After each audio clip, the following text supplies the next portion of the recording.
If you are a hardcore fan of Steven Universe, stay and watch the video. If you think that terrible writing, terrible pacing, terrible world building, terrible characters, terrible villains is a good thing, stay and watch the video. I knew at some point I would have to make this video. The question was when, because I remember making a promise to Justice the Average Man, and I told him I would make the video if two things were to happen. Either we get the full information on the Gem War, and it was disappointing, or the Diamonds ended up being disappointing villains. And it just so happens the Diamonds ended up being disappointing villains. So that's pretty much the main reason I'm making this video. And then one day I was just minding my own business, and I just got an epiphany, and I could just see the future. I can see the future! I saw the future, and I knew at that moment, I knew that I was gonna make the video. I knew the video was gonna be made. The question was, when the video was gonna be made. So I'm over here, after just seeing the future, I'm over here, and I'm just sitting in the dark, chilling like a villain, like I'm Dio Brando, saying, okay, when is this gonna go down? And then I saw episode 151/152, and I'm like, there you go, now the video's being made. That's gonna make the video. And now we're here. So once again, if you are a fan of Steven Universe, if you think Rose Quartz being pink diamond is a good thing, stay and watch the video. Watch the video and watch the downward spiral. Downward spiral. Downward spiral. That is Steven Universe. This has been a long time coming. This video has been a long time coming. I've been wanting to make this video ever since Gem Drill. And now, after just seeing just the absolute dumpster fire that is just Steven Universe, the absolute ass cancer that is Steven Universe, I know this is the perfect time to make this video. So without further ado, sit back and enjoy the show. Yes. How long has it been? Yes. I remember now. It's been 2 years, and now is the perfect time to strike. It is the opportune moment that I let the world know of my presence. It is my time to shine. For 2 years, I've been holding myself back. Now it is time that I finally put my plan into motion and finish what I started all those years ago. 'Cause now, time is mine. And something tells me, time is on my side.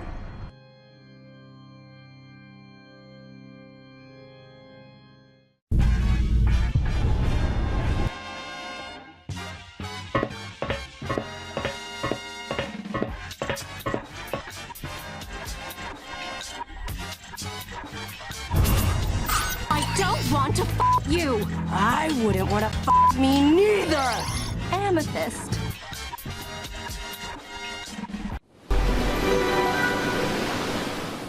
Steven Universe is a cartoon created by Rebecca Sugar that airs on Cartoon Network. The cartoon series focuses around the life of a young boy named Steven Universe who lives with the Crystal Gems. The Crystal Gems are a team of gems, a magical humanoid alien race. Amongst the Crystal Gems are Pearl, Garnet, and Amethyst. They live in a town called Beach City. Steven is the spawn of Greg Universe, a human, and Rose Quartz, a gem, making him a half-gem, half-human hybrid who has adventures with his friends and helps the gems protect the Earth from the homeworld gems, which is basically their own kind. The Steven Universe pilot episode, which was animated by Gendy Tarakovsky, the creator of Dexter's Laboratory, Samurai Jack, and Symbionic Titan, premiered on May 21st, 2013 online, and the first official episode of Steven Universe premiering on Cartoon Network on November 4th, 2013. Now, at the time of this recording, Steven Universe currently has 5 seasons with 153 episodes. In this video, I will be discussing several aspects of the show, such as writing, characters, animation, world building, and the fandom. Also, in this video, I will not be addressing the comics because they are considered level 2 canon, which means content in the comics may be contradicted by the television series.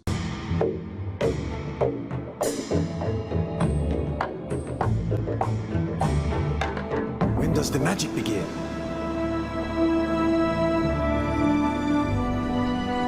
There's no magic, is there? Nope. Well, that ain't happening. It's sad.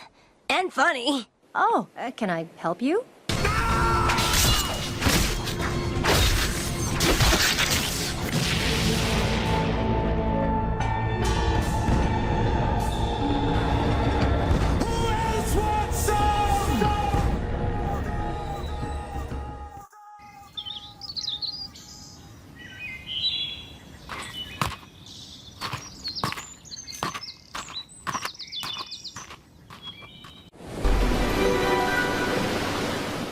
Steven Universe is horribly written, to a point to where it's almost parody. It could have something to do with the show being storyboard driven instead of script driven. Also, Steven Universe has a really linear plot, various plot holes, numerous inconsistencies, awful story progression, and a variety of delayed plot points. The writing is easily the show's weakest aspect. In episode 10, Steven's Lion, when Steven and the Crystal Gems first meet Lion, none of them think lion being pink is strange, or the fact that a lion was found in the middle of the desert. The Crystal Gems should know that lions are native to savannas. Then, in episode 45, Rose's Scabbard, when it is discovered that Lion had some connection to Rose Quartz, the Crystal Gems finally understood why Lion was pink, and decided to address it. Why didn't they question it before? It's a little obvious. The Gems also destroy public property a lot, with little to no consequence. For instance, in episode 18, Beach Party, the Gems destroy Fish Stew Pizza's sign, and neither Garnet, the one who fell on the sign, nor any of the Crystal Gems apologized to Kofi for the damages. Steven had to apologize to Kofi for the damages and properly explain the situation to him. The Crystal Gems are supposed to be protectors of the Earth. They have been on Earth for thousands of years, yet the Crystal Gems, with the exception of Amethyst, seem to show little to no respect towards people. In episode 48, story 4, Steven, the Crystal Gems used to have a gate around the temple to stop intruders. The question is, for who? From what has been shown in the story, humans do not seem to care about the gems. Also, at this point in time, despite fighting a war for the planet and being around humanity for thousands of years, the Crystal Gems, with the exception of Rose Quartz, are not too friendly towards humans. In episode 72, Back to the Barn, Peridot said that the cluster was in the center of the Earth's core. At the very center of the planet's core lies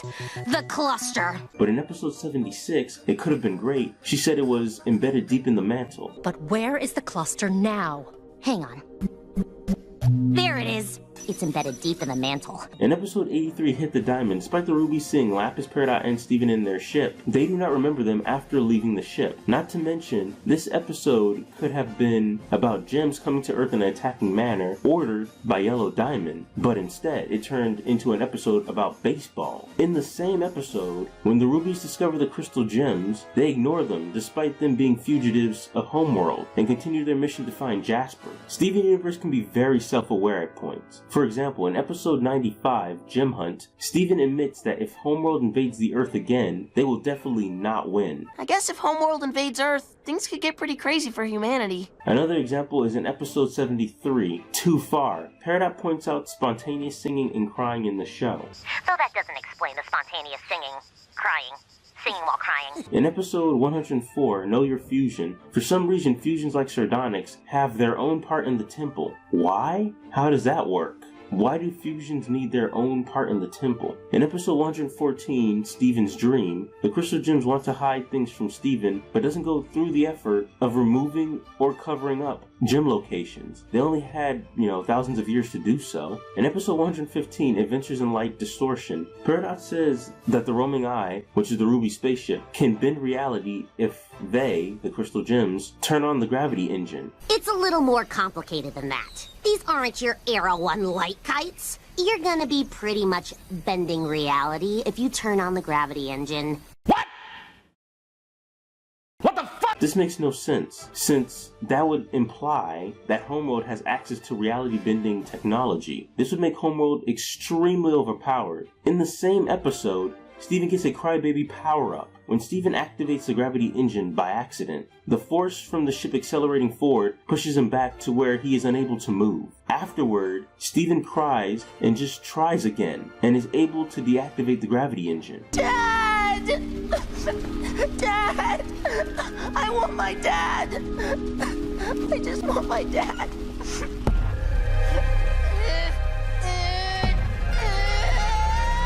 This is not okay. This needs to stop now. I do not understand the point of that scene. According to Pearl, originally, the ship would have taken 70 years at its current speed to get to the zoo. This makes no sense since it would have taken Pearl and Steven 50 years in a makeshift spaceship to get to Homeworld. In episode 130, The Trial, if the diamonds are the matriarchs of Homeworld and everything is determined through hierarchy, why are there even trials? This shows that Blue Diamond's character is inconsistent. This is the same Gem who wanted to shatter Ruby and Sapphire for accidentally fusing in her court. In the same episode, Blue Zircon explains that Rose Quartz should not have even been on Earth to begin with. In episode 132, Lars's Head, Steven is able to move through Lars's hair to Rose's dimension to Lion's mane, removing all sense of suspense and danger from being trapped on Homeworld. In episode 136, Back to the Kindergarten, this is the last episode that has a corrupted gym battle. There hasn't been a corrupted gym battle since Kindergarten Kid, which was 21 episodes ago, meaning between a 21 episode time span, which is nearly an entire season, there hasn't been a sight of one corrupted gym. In episode 141, Garnet believes that Rose's blade shattered Pink Diamond, even though we know through Bismuth that Rose's sword cannot shatter gems. Steven did not correct Garnet at any point in the entire episode. In episode 147, Now We're Only Falling Apart, Pink Diamond states that they are creating life from nothing, implying that the Quartz soldiers are being made without any damage to the Earth. Then, there was a massive jump in her thinking when it came to creating life from nothing to taking life and leaving nothing behind. There should have been a scene to properly show this, instead of jumping straight to it in a matter of moments. Besides, none of the other Amethyst guards in the episode thought it was strange that Rose Quartz was pink in the Prime Kindergarten. The Prime Kindergarten Amethysts are purple. In the episode, Back to the Moon, Eyeball could tell that Amethyst pretending to be Jasper was purple. Wait a minute. You look different than I thought you would. Oh, here it is. Oh, you must mean my tan. You know, from the sun. This means that despite transformation, gems can still see color. So why didn't any of the amethysts say anything about, Rose Quartz being pink? There weren't supposed to be any Rose Quartz there. In episode 152, Reunited, this is the second time the Crystal Gems are using their gem upgrades. They did not use them since episode 98. In episode 153, Lex From Here to Homeworld, to undo corruption, all diamonds are needed. This foreshadows that Steven may befriend White Diamond at some point. A job well done. Steven Universe has a very linear plot. There is no variation amongst antagonists. The main story of the show revolves solely around the dynamic between the Crystal Gems, Corrupted Gems, and Homeworld Gems. If you haven't noticed yet, the conflicts with any actual significance are all gem related. Everything else that happens in the show has little to no real importance from a storytelling standpoint. This includes the show not having any important side characters, with the exception of Lars and Connie, wide range of villains, or noteworthy and relevant side plots. For instance, the fact that all major plot points have to take place from Steven's perspective causes characters like Lapis, Peridot, and Lars to lose essential character development, or the fact that there seems to be only one memorable villain with resolve in the entire series, that being Jasper. Also, it often appears that no one knows or acknowledges the gem's existence outside the residents of Beach City, despite the gems having a massive influence on Earth's environment. This is a fundamental flaw within Steven Universe and causes major issues in other parts within the series as well.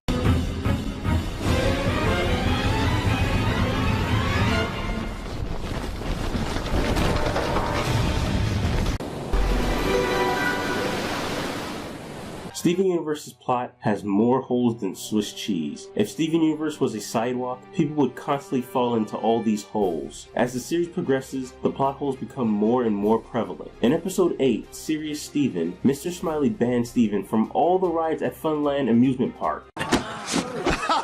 Steven, you're banned from all the rides! Forever! But in episode 87, Too Short to Ride, he is later seen to be able to ride the roller coaster with Amethyst. Mr. Smiley tells Steven and Amethyst if they would like another lifetime ban. You kids want another lifetime ban? Great continuity! Also, if gems die when they are shattered, then how can gem shards take shape? Gems are supposed to, quote unquote, die when they are shattered. But according to Garnet, the force-fused gems were shattered and put back together. Countless gems were broken here. It was a maelstrom of destruction and death.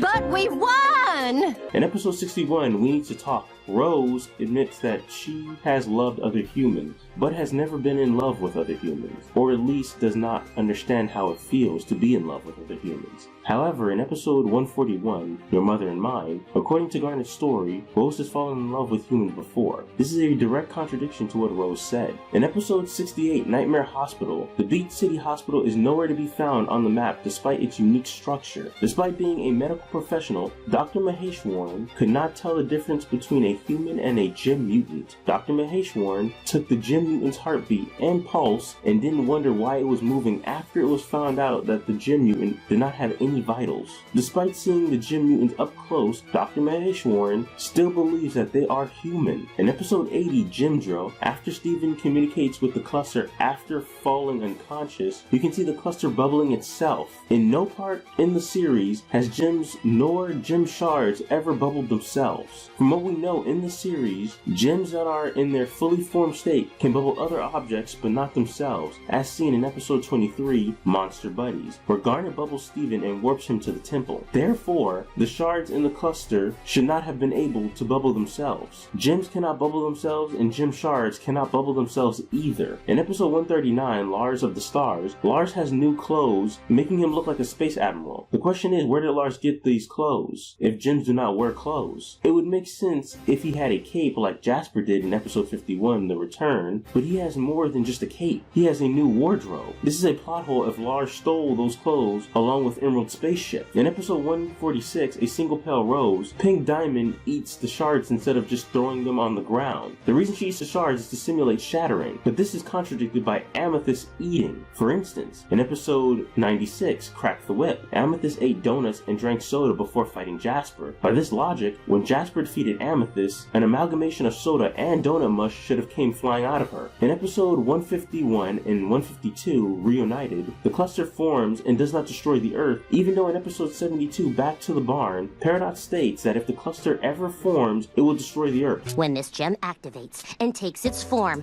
the result will be catastrophic. Now! The cluster deforms itself and only partially forms, which is not how gems work because gems cannot form and deform at will, nor can they partially form.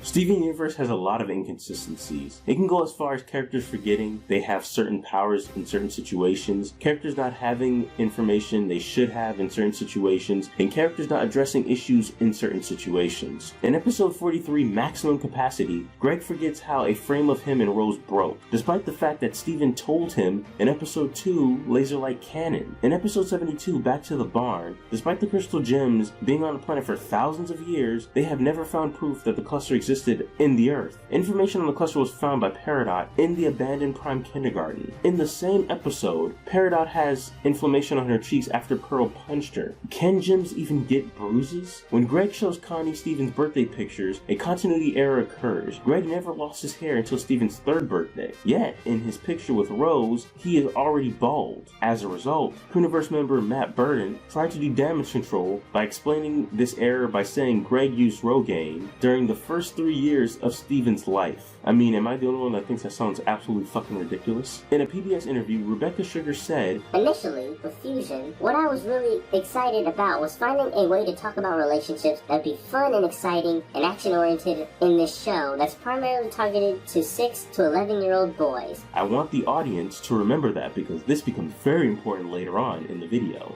I wanted the concept of healthy relationship versus an unhealthy relationship to be as exciting as good guy versus bad guy. The idea of working on your relationship and caring about it would be as exciting as working out and becoming a buff, amazing fighter. This is something that can benefit you and your life and people around you if you sort of care about it, these relationships that you're in with everyone around you and with someone that you love. I wanted that to be really cool and exciting." Rebecca Sugar also made a Reddit post stating, "The gem fusions are fun to think about and design because they're completely new people. They're living relationships. They combine the features of the gems in and involved, but they are also different depending on what they're exacerbating in each other. So, according to Rebecca Sugar, fusion is a relationship. But I noticed that Rebecca did not mention what type of relationship. Is it a platonic relationship or a romantic relationship? If we are to assume that the relationship is romantic, then how and why did Ruby and Sapphire first fuse in episode 74? The answer. Why is it okay when the same type of gems fuse? Why is it bad when different types of gems fuse? It's never really explained. In episode 93, Alone at Sea, Jasper and Lapis were fused for so long that they started missing each other. What does this mean? Jasper turns into a corrupted gem by fusing with a corrupted gem. In episode 100 Beta, it is previously stated that corruption is a state given by the diamonds, and it damages the gem's mental state. The fact that Steven cannot just heal it shows that corruption is more than just physical. If that is the case, then how was corruption spread through fusion? What does this mean for Steven and Amethyst since they fused in episode 101 Earthlings? What does this say about the Rubies, Eyeball, Doc, Army, Navy, and Leggy? What about the two Topaz? Both Topaz seem to have the same feelings about being together in episode 129, Stuck Together. However, the show clearly states in episode 74, The Answer, that feelings amongst gems are different between two different kinds of gems compared to gems of the same kind. In episode 61, We Need to Talk, although it was said in Fusion Cuisine and Giant Woman that fusion is serious magic and should not be used for fun, Rose and Pearl seem to have no problem refusing to form rainbow quartz purely for the purpose of entertainment.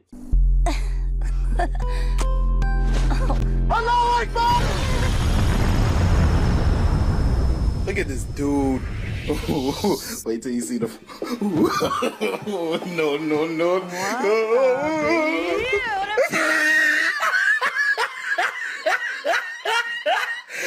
Look at the top of his head.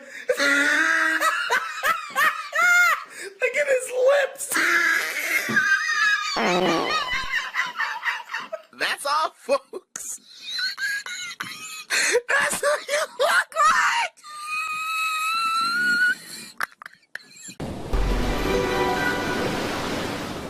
The overall pacing in Steven Universe is atrocious. A perfect example of this is during Season 1, from episode 36, Warp Tour, to episode 51, The Return. Between these episodes, Homeworld makes contact with Earth since the Gem War, which ended thousands of years ago. The moment the Crystal Gems discovered Paradox Robinoids, they instantly started freaking out. Stop coming here, you stupid balls! In fear of a second gem invasion. I can understand why they would be freaking out. It is 4 against an entire planet, basically, an entire army, and an intergalactic army at that. But instead of coming up with a plan, guess what the Crystal Gems decide to do? That's right, sit around moping until their impending doom. In episode 37, Alone Together, the Crystal Gems focus on Steven fusing.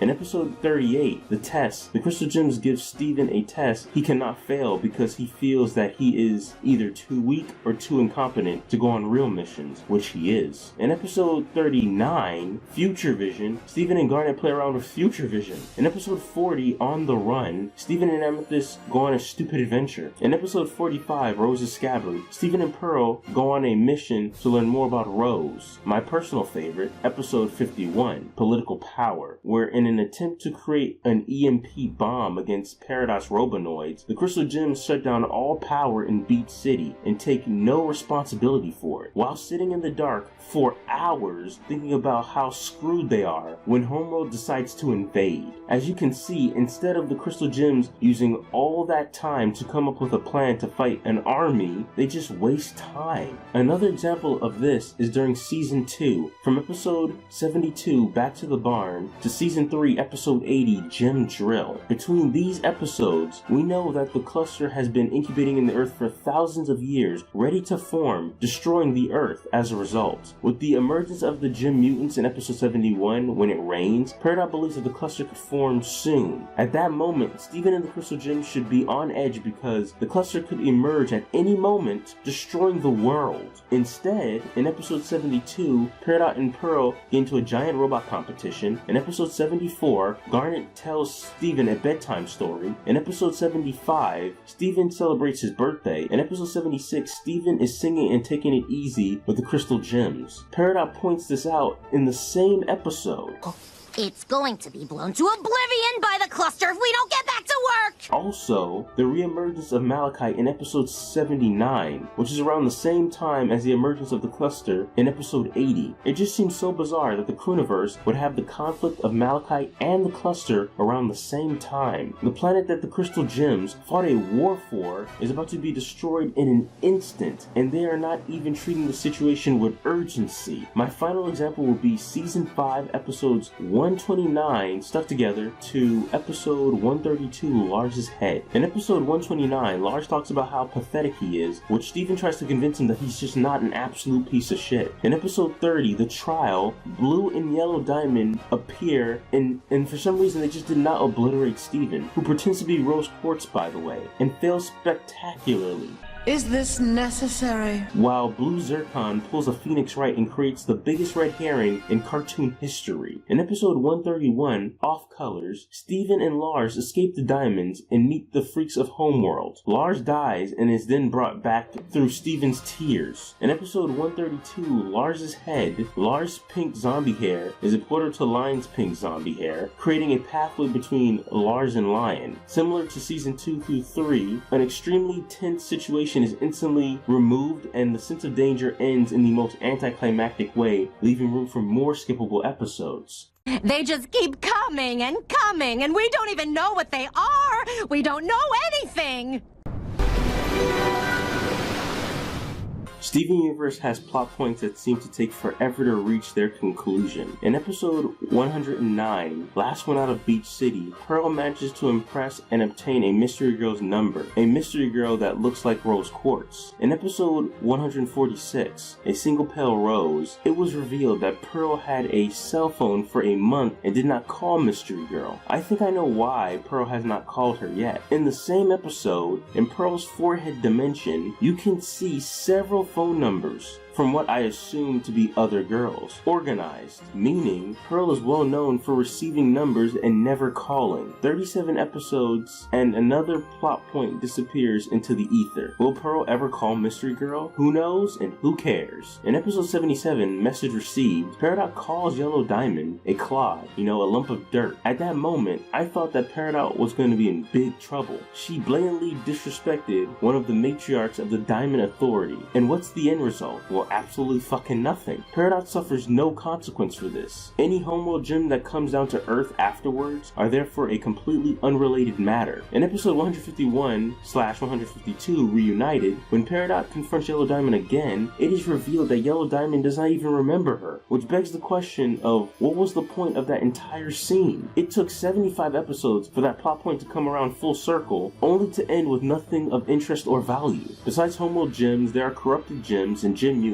that possess a threat to the Crystal Gems, because rarely any humans have contact with corrupted gems or gem mutants. In episode 100, Beta, Jasper collects an army of corrupted gems and traps them in the Beta Kindergarten. In episode 101, Earthlings, the corrupted gems and gem mutants escape. 3 episodes later, episode 141, Kindergarten Kid, Peridot and Steven pursue one of the corrupted gems that escape. 32 episodes later, episode 136, Back to the Kindergarten, a corrupted gem shows up coincidentally as Peridot is trying to restart life in the Prime Kindergarten. As the series continues, less and less corrupted gems or gem mutants seem to appear. Finally, the Gem War. The Gem War is always mentioned, but only ever shown in pieces throughout the entire series. In episode 8, Sirius Steven, Pearl hints at the Gem War in the Strawberry Battlefield. In episode 51, The Return, where Greg tells Steven that the gems invaded Earth a long time ago. In episode 146, A Single Pale Rose, we get a view from Pearl's perspective of the Gem War. Although Steven Universe has been through 5 seasons and has been airing for 5 years now, the show has never had an arc focused purely on the events of the Gem War. We never get to see numerous gems involved in the rebellion, the countless battles on Earth, and the shattering and experimentation of the gems a part of the rebellion. The Gem War is an extremely important event that has not yet been covered, and with the current pacing of the series, I don't expect the Gem War to be fully explained anytime soon.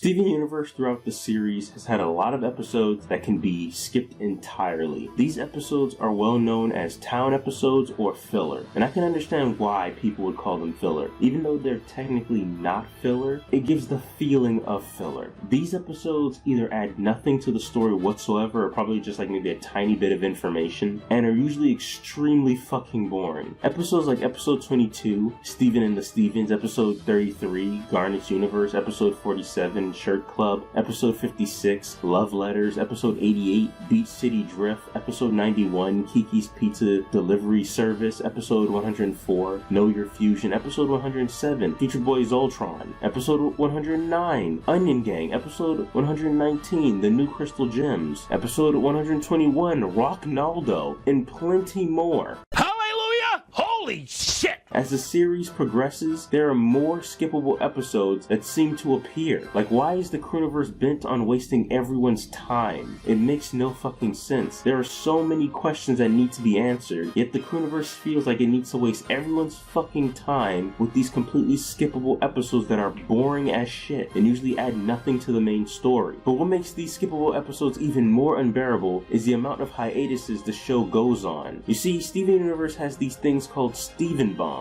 Steven Bombs are basically like season passes for episodes. Every season you get a bundle of new episodes. Every Steven Bomb releases 5 new episodes after a hiatus. The first Steven Bomb was on March 9, 2015, starting with episode 45, Rose's Scabbard. 2 months later, the second Steven Bomb dropped on June 15, 2005, starting with episode 58, Sworn to the Sword. 1 month later, the third Steven Bomb dropped on July 13, 2005, starting with episode 63, Cry for Help. 6 months later, the fourth Steven Bomb dropped on January 4th, 2016, starting with episode 74, The Answer. 1 year later, the fifth Steven Universe Bomb is dropped on January 30th, 2017, starting with episode 114, Steven's Dream, and episode 115, Adventures in Light Distortion. 2 months later, the sixth Steven Bomb dropped on May 8th, 2017, starting with episode 124, Lion 4 Alternative Ending. 1 year later, the seventh Steven Bomb is dropped on July 2nd, 2018, starting with episode 147, Now We're Only Falling Apart. With all these hiatuses and bursts of episodes every couple of months, you can see how skippable episodes would piss viewers off to no end. At this point, the show should just rename itself to Hiatus Universe.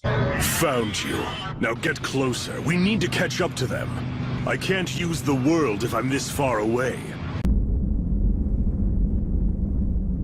Now, I normally don't have a problem with songs and shows, but the issue with Steven Universe is that there is a song in nearly every other fucking episode. It's really annoying. It's as if the show cannot spread a message to the audience without singing it to them. Go ahead and try hit me if you're able.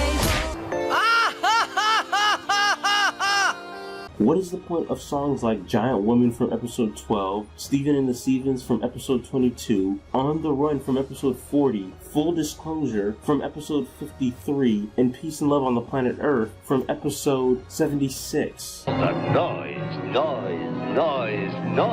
This makes episodes like Mr. Greg have little to no impact as musicals because it devolves to nothing more than just a Steven Universe episode with more songs. The Crewniverse has to understand that there is a way to spread significant messages that is not through song. It's over, isn't it? It's over, isn't it? It's over, isn't it? It's over, isn't it? It's over, isn't it? It's over, isn't it? It's over, isn't it? It's over, isn't it? It's over, isn't it? It's over, isn't it? Stop singing!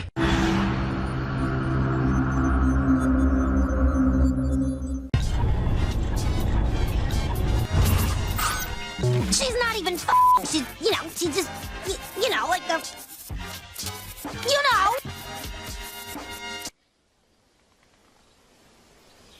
Although characterization is Steven Universe's best aspect, and that's not saying much because Steven Universe's characterization is subpar at best for most of its characters. For example, despite the Crystal Gems being on the Earth for thousands of years, they barely understand how humanity functions, or the fact that the Crystal Gems have moments of poor team cohesion.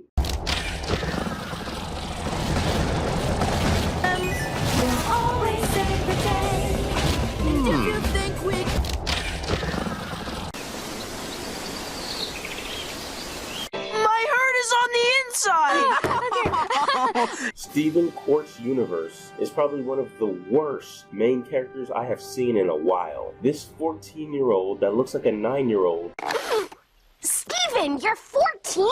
is horribly naive, extremely annoying, and is utterly uninspiring. I like everyone. In episode 22, Steven and the Stevens, Steven even acknowledges that he is annoying. In episode 1, Gym Glow, Steven believed that his power is harnessed through eating Cookie Cat ice cream. In episode 3, Cheeseburger Backpack, on his first mission, Steven brings a bunch of useless objects and forgets the most important object, the Moon Goddess statue, letting the Lunar Sea Spire, an ancient gym monument, sink to the bottom of the ocean. Episode 8, Serious Steven. Steven literally jumps out of a teacup ride because he was feeling sick, which is dangerous. As a result, he destroys the ride and put dozens of innocent people in danger. When Steven first met Lion, he had the bright idea of putting his head in Lion's mouth to impress the Crystal Gems, not thinking that would only freak them out. You can only imagine how well that turned out when the Crystal Gems saw. In episode 70, Catch and Release, Steven slides down a rail in his temple room to the basement with no hands and hurts himself. In episode 44, Marble Madness, Steven reveals himself to Peridot without even thinking. This action will result in horrible consequences 84 episodes later in episode 128, I Am My Mom. The people captured in episode 128 are the people that Steven mentioned to Peridot back in episode 44. In episode 25, Mirror Gym, it is revealed that Steven does not know what school is, proving that he's never been to school, thus never receiving a formal education. In episode 68, Nightmare Hospital, Steven admits that he's never been to a hospital before, meaning that he must have never gotten his shots. So you could just imagine how dangerous that could be to the public, if you know anything about anti-vaxxers. In episode 69, Sadie's song, Steven wears a dress and makeup to sing in Sadie's place. That means something else happens with the pickle. Gay! In episode 115, Rocknaldo, you can see Steven walking through Beach City like a girl. Mega faggot! In episode 123, Room for Ruby, Steven got outsmarted by a Ruby that he named Navel, a type of gem well known for being dumb. Steven's naivety resulted in the roaming eye to be recaptured. It took Steven an entire season to realize that the gems were invaders, despite all the evidence that pointed to it. Steven has a wide variety of powers, all of which are based on his emotions. Steven can generate a shield from his gem. Steven's shield can also emit a sound frequency when hit that destabilizes gems, as seen in episode 25, Mirror Gem. Steven can generate a bubble around him. This bubble later gains spikes in episode 97, Steven vs. Amethyst. Steven has Healing Spit that he can restore broken gems, bring organic and inorganic matter back to life, or back to its original state. As a result, Steven is responsible for an entire island full of watermelon people, as seen in episode 79, Watermelon Island. Steven has the ability to float. Steven can fuse with gems and humans. Steven gains the ability to communicate with gems and humans through his dreams. Steven can also possess living things through his dreams. In episode 88, The New Lars, Steven possesses Lars. Steven can bring people back from the dead with his tears. However, there is a power that Steven possesses that is one of the greatest abilities any fictional character could possibly have. I'm talking about the infamous Talk No Jutsu. That's right, an ability that was popularized by the anime series Naruto, which gives the character the ability to change another character's ideology with just one speech. Oh, I'll make him understand. However, Steven does not just possess regular Talk No Jutsu. He has indirect Talk No Jutsu and spiritual Talk No Jutsu as well. In episode 129, Stuck Together, Steven displays indirect Talk No Jutsu on Topaz when talking to Lars. In episode 123/124, Reunited, Steven uses his spiritual Talk No Jutsu on the Crystal Gems to improve their morale and convince the Diamonds to stop fighting. With all these powers, Steven is literally Jesus Christ himself. Also, with the new information that he is a diamond and not a quartz, he is also destined to gain more abilities as the series progresses. Steven Jesus Universe is literally just like Naruto now. I can't be with you anymore. I have a destiny. The only difference is that Naruto has the ability to win fights on his own, while Steven has only ever won one fight on his own in the entire series, and that was against Bismuth in episode 98/99. Mwah! Arrivederci!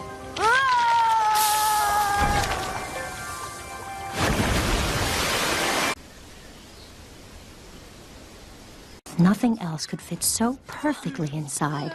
Pearl is a member of the Crystal Gems and Rose Quartz's closest follower. Pearl teaches Steven the ways of the gems. Pearl can generate an incalculable amount of laser shooting spears from her gem. Pearl has an entire dimension in her gem where she can store objects and retrieve objects if she does a silly dance.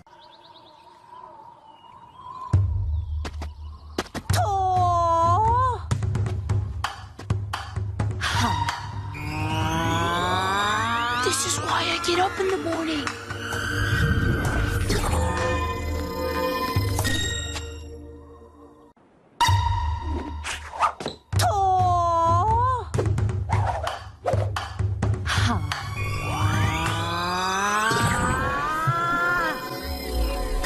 Pearl can create an incalculable amount of hologram copies of herself that will exist even if she's defeated in battle, making this ability more powerful than Naruto's shadow clones. Also, Pearl's hologram clones can fuse like gems can, making them even more powerful. Pearl has samiokinesis, which is the ability to manipulate sand. Too bad she never uses this, despite living on a beach. Nevertheless, what makes Pearl a character really interesting is the fact that she is crazy.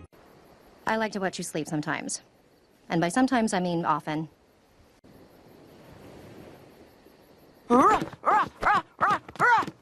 Pearl has obsessive-compulsive disorder, meaning basically she's a neat freak. Everything has to be in a certain order in order for Pearl to function. This could be because that's part of Pearl's main function, but nonetheless, that's just how Pearl is. In episode 27, Space Race, Pearl almost got Steven killed in a poorly made spaceship. A spaceship that would have taken them to Homeworld in 50 years. A place where there would be fugitives. Also, why use spare parts in the barn and not use the gem technology located around the world? In episode 45, Rose's Scabbard, due to Pearl's lack of understanding how inheritance works and obsession with Rose, Pearl literally loses her mind. What do you know? You've never even met her!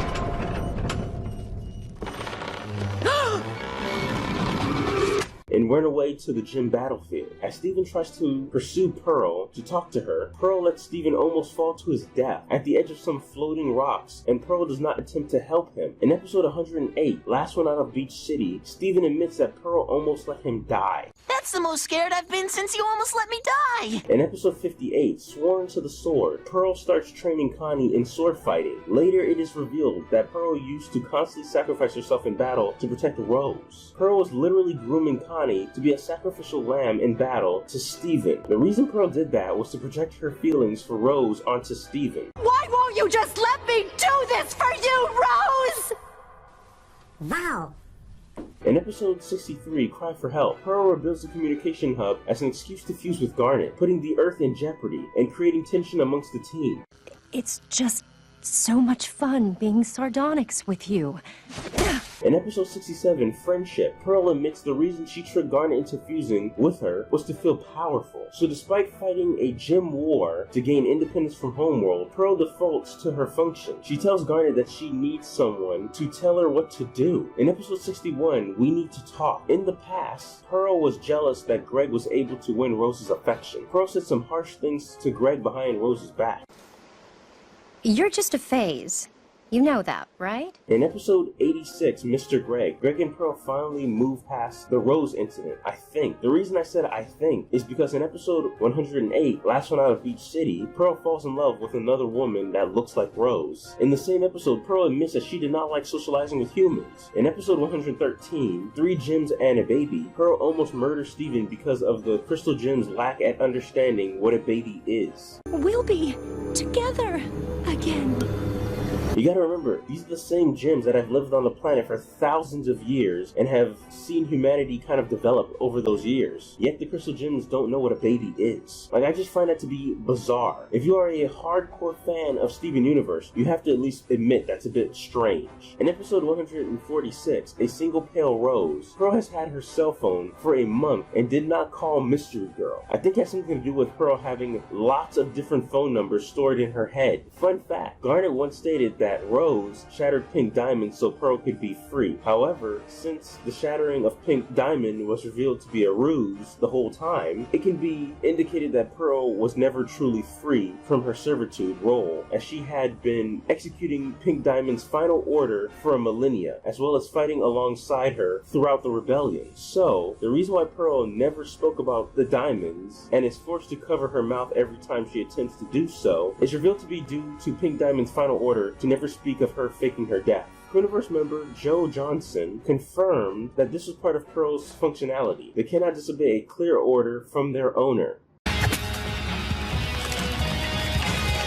my god!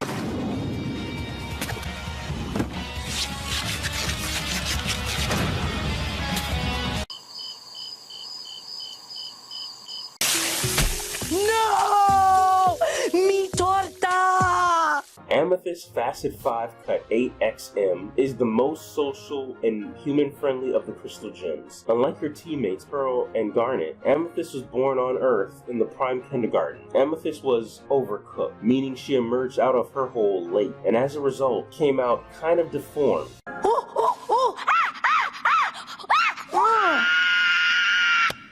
She basically she was shorter and fatter than her peers. Unlike her teammates, Amethyst has no problems hanging around humans and even has human friends like Vidalia and Greg. Amethyst also eats, sleeps, and causes mischief. Amethyst has the ability to generate an incalculable number of whips from her gem. In episode 97, Steven vs. Amethyst, Amethyst is physically slower than Steven. Amethyst can generate purple fire through her whip. Amethyst can spin dash like Sonic the Hedgehog. Amethyst uses her transformation abilities more than the other Crystal Gems, even though she never utilizes it in a creative way in battle. But what makes Amethyst's character interesting is that she is a complete deviant.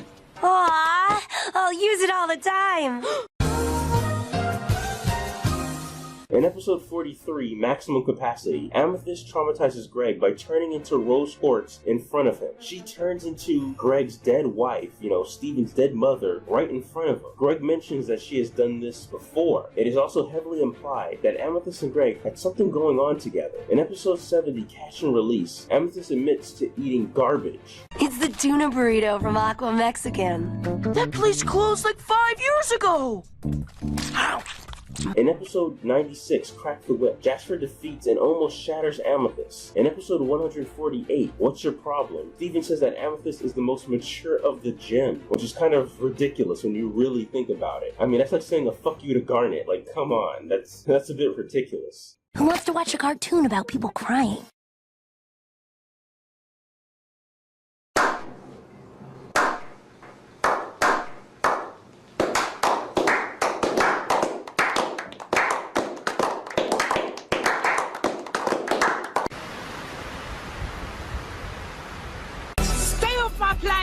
Garnet is a fusion between Ruby and Sapphire. After Rose Quartz gave up her physical form to give birth to Steven, Garnet took over as the leader of the Crystal Gems. In episode 150, Maid of Honor, Steven admits that Garnet is the leader of the Crystal Gems. In episode 28, Secret Team, it is shown that Amethyst and Pearl both fear and respect Garnet. So you two can't get along unless you think I'm going to kill you.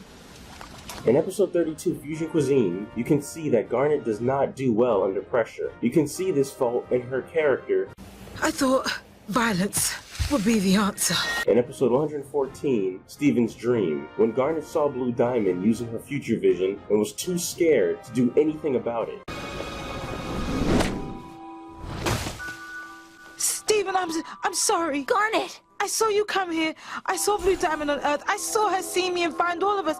I couldn't be here with you. Garnet can generate gauntlets from the gems in both her hands, which she can adjust the size of at will. Garnet can shoot her gauntlets like a rocket. Garnet has future vision, which allows her to see many different versions of the future. Garnet can pass on future vision through a kiss to the forehead, though she has only done this with Steven. Garnet has electrokinesis, the ability to generate electricity from her gauntlets. Garnet's character represents balance, which explains why she is such a well-balanced character. However, the real problems arise when she is not fused. It's not easy being in control. I have weaknesses too, but I choose not to let them consume me. I struggle to stay strong because I know the impact I have on everyone. Please understand, Pearl. You have an impact too. There are times when I look up to you for strength. You are your own gem. You control your destiny. Not me, not Rose, not Steven. But you must choose to be strong so we can move forward, so I can trust you again. Everything is just so crystal clear to you, isn't it?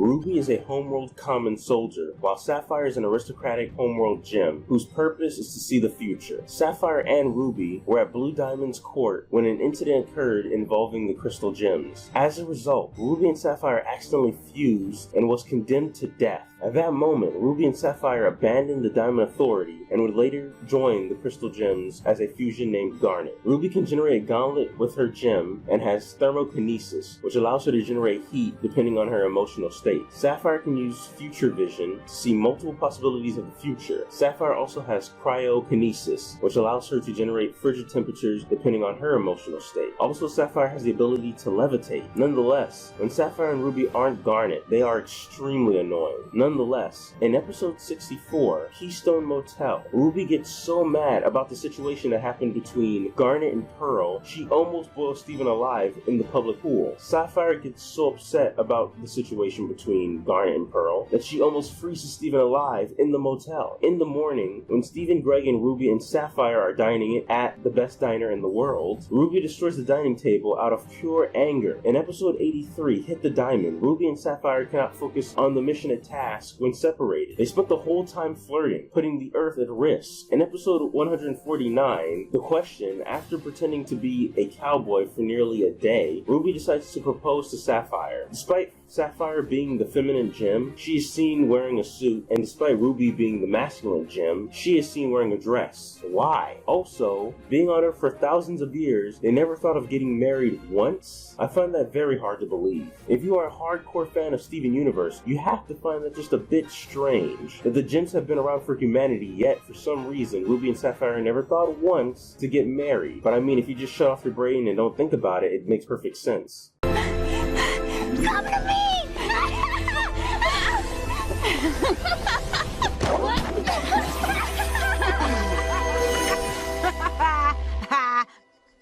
Whoops.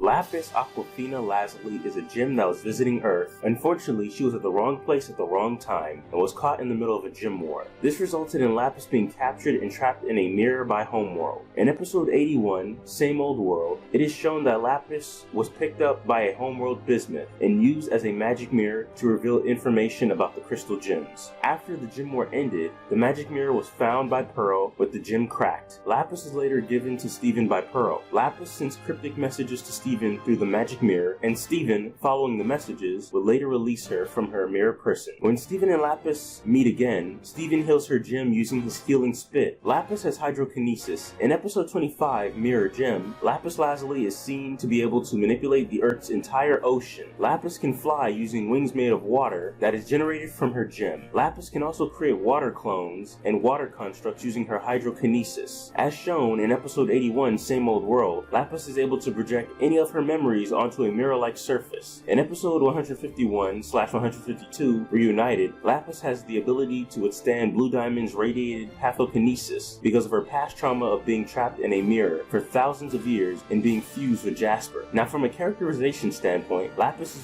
one of the most underdeveloped characters in the series. Unlike Peridot, Lapis has not had an arc to properly develop her character. We still do not know what Lapis's function on Homeworld is. Why did she decide to visit Earth when she did? And what happened between her and Peridot? Most of her development is done off screen. Most of what we do see is Lapis trying to come to terms with her life on Earth, forget the trauma that she suffered while on Earth, and running away from her problems. In episode 81, Same Old World, Lapis attempts to leave Earth. Realizing what happened with Jasper and how Homeworld will react, she ultimately decides to come back. In episode 111/112, Gem Harvest, Lapis Lazuli falsely accuses Andy of attacking them and their home, even though he was just telling Lapis and Peridot Peridot to leave his property. In episode 123, Room for Ruby, it is revealed that Lapis likes to sleep, similar to Amethyst. In episode 135, Raising the Barn, Lapis runs away from Earth again and decides to take the barn with her, leaving Peridot homeless. In episode 145, Can't Go Back, despite Lapis wanting to get as far away as possible from Earth, Lapis puts her home on the moon after leaving the Milky Way galaxy. Lapis decides to run away for the third time after hearing that the diamonds might invade Earth. She leaves the moon and goes further out of the Milky Way. In episode 151/152, Reunited, Lapis comes back to Earth to join the Crystal Gems in fighting the diamonds. Lapis is then defeated by Yellow Diamond, even though she basically is a god on Earth and has the ability to manipulate the entire ocean. She could have also made water clones of the diamonds to fight them like she did with the Crystal Gems in episode 26, Ocean Gem. Why are you running? Why are you running?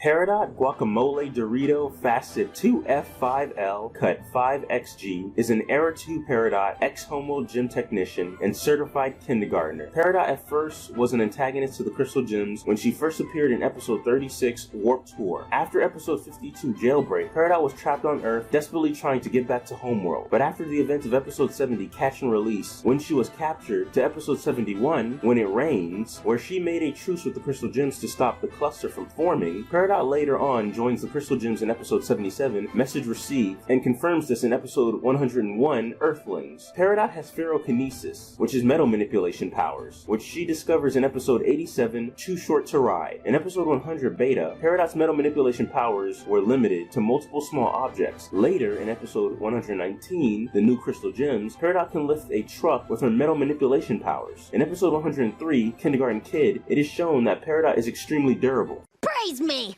Praise me! From a characterization standpoint, Peridot is one of the most developed characters in the series. Peridot has an entire arc developing her character. Unlike the Crystal Gems, Peridot decides to use the abandoned gem technology in order to contact Homeworld and attack the Crystal Gems. In episode 63, Cry for Help, Peridot repairs and uses the broken communication hub to send a signal to Yellow Diamond. In episode 67, Friendship, Peridot uses an old ancient gem colony ship as a weapon against the Crystal Gems. In episode 76, It Could Have Been Great, Peridot explains how Rose Quartz did a terrible job protecting the Earth. In episode 77, Message Received, Peridot stands up to Yellow Diamond about preserving life on Earth. In episode 81, Same Old World, Peridot decides to live in the barn after abandoning Homeworld. She would later have Lapis as a roommate. In episode 101, Earthlings, Peridot defeats corrupted Jasper using her metal manipulation powers. In episode 151/152, Reunited, is where Peridot shines the most. Without fear, Peridot joins the Crystal Gems in fighting Blue Diamond and confronts Yellow Diamond. Thus, her characterization is complete, fully transitioning from a Homeworld technician and certified kindergartner to an Earth farmer and rebel. I'm a Crystal Gem now! Is she in there? Oh!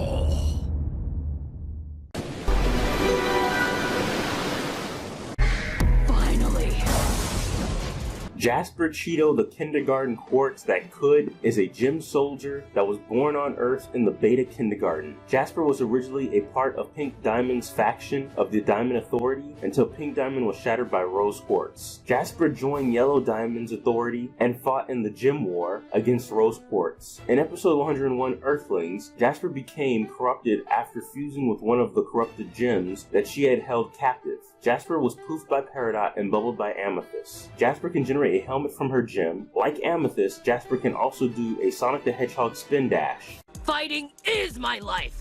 It's what I was made for. Jasper is the best and the only character I would consider a villain in the entire series thus far. Jasper's first appearance in episode 51, The Return, defeated Garnet using a gem destabilizer and knocked out Steven. After the events of episode 74, Super Watermelon Island, Jasper has traveled the Earth from the ocean, creating an army of corrupted gems and gem mutants. In episode 95, Gem Hunt, Jasper is seen defeating and capturing 2 corrupted gems in the Great North. In episode 96, Crack the Whip, Jasper emerges from the ocean with the corrupted gems that she captured at the Great North, under her command in an assault against the Crystal Gems. In the same episode, Jasper defeats Amethyst mentally and physically and almost shatters her. In episode 101, Earthlings, in desperation to defeat Smoky Quartz, a fusion between Steven and Amethyst, Jasper fuses with a corrupted gem. After being defeated by Smoky Quartz and becoming corrupted, Jasper, thinking Steven was Rose Quartz, refused help, showing resolve in her actions. Rose. I'm not Rose. I'm Steven. Rose Quartz! Look, Steven. That's me. Can you do that? You can't manipulate me, Rose Quartz! Rose.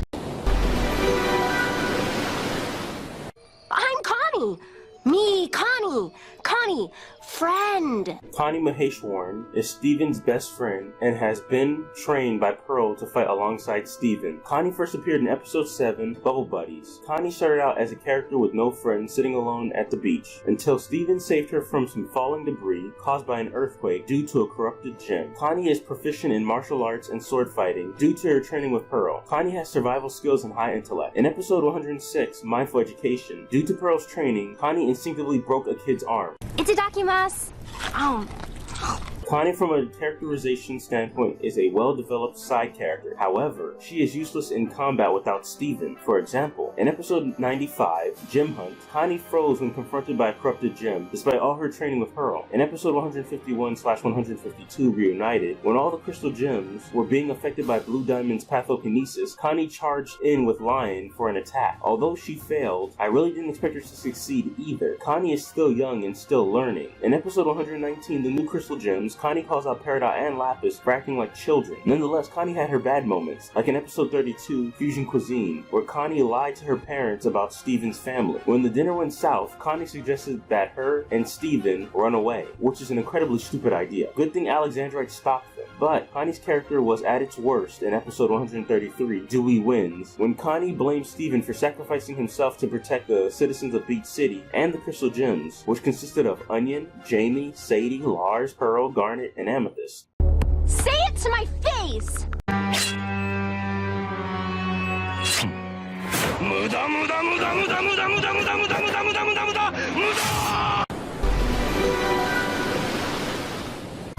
Dad! Fat! It's fat! Fat! Rude. Greg Gregory DeMayo, is Steven's dad. Greg in his early life was a guitar player. Greg abandoned his music career to be with Rose Quartz. In episode 48, Story for Steven, Greg rammed his van into the gate blocking the temple in Beach City. In episode 61, We Need to Talk, Greg attempted to fuse with Rose. Before Steven was born, Greg decided to work at a local car wash. After Rose gave birth to Steven, Greg took care of Steven during his early life before Steven started living with the Crystal Gems. Greg spends most of his time working at the car wash, living in his van, and giving Steven human advice when he needs it. Greg doesn't have any special abilities, but he is a skilled musician and sound/video expert. But for the most part, Greg is a terrible side character and father figure. And I didn't drop out of community college for nothing. What? In episode 2, Light Laser Cannon, the Crystal Gems agree that Greg is a mess. Greg does not get involved with gem stuff because the Crystal Gems told him not to, even though it involves his son. Also, Greg seems to show some irrational fear of gem magic. It's never really explained why though. In episode 53, Full Disclosure, Greg nearly had a panic attack in his van when Steven told him about the events that took place in episode 51, The Return, and episode 52, Jailbreak. In episode 24, An Indirect Kiss, Steven does not know what school is, proving that he has never been to school, meaning Steven never received a formal education because Greg never registered him. I'm not sure how the Steven Universe world works, but in the real world, I'm pretty sure that's illegal. The Crystal Gems do not know what school is either. This confirms that the Crystal Gems definitely did not homeschool Steven. In episode 26, House Guest, Greg fakes an injury to spend time with Steven, even though he could spend time with his son whenever he wanted. This causes Steven to enter an emotional state where his healing spit does not work. In episode 85, Drop Beat Dad, Greg receives $10 million from Marty due to legal reasons. $10 million? You're rich! However, he never spends the money on anything useful or important. For example, in episode 93, Alone at Sea, Greg rents a yacht. In episode 134, Gymcation, Greg rents a vacation house instead of buying a real house. Greg could at least buy a mobile home if he wanted a permanent place of residence. You know, something like how Grandpa Max had in Ben 10, kind of like the Rust Bucket. He could buy something like that. I'm pretty sure it wouldn't be that expensive. I mean, the man has $10 million. Why the fuck not? But at least Greg's attempt to use the quote-unquote old universe charm on Blue Diamond in episode 151/152 was hilarious. Blue Diamond. Guess it's time to work the old universe charm. No! All right, I'll just be in here. I'm a Steven. Laramie Lars Barriga is a Beach City resident that works at the Big Donut. Lars died and was instantly brought back to life by Steven's magical tears. Lars is now navigating through space with the Off-Colors, looking for Earth. Lars has no special powers except for being an immortal zombie with magical hair that allows Steven to travel between him and Lion. In episode 126, The Good Lars, Lars can bake, but he's a moron about it. Lars is a character's absolute garbage. Lars' character does not change that much throughout the entire series. In episode 14, Lars and the Cool Kids, Lars only cares about being cool in front of the Cool Kids, which is consists of Buck Dewey, Sour Cream, and Jenny Pizza. And he bad talks Steven's mom when he is trying to save the Cool Kids from the magical moss. What do you know about my mom? I didn't even get to know my mom! But I do know she saw beauty in everything, even in stuff like this, and even in jerks like you.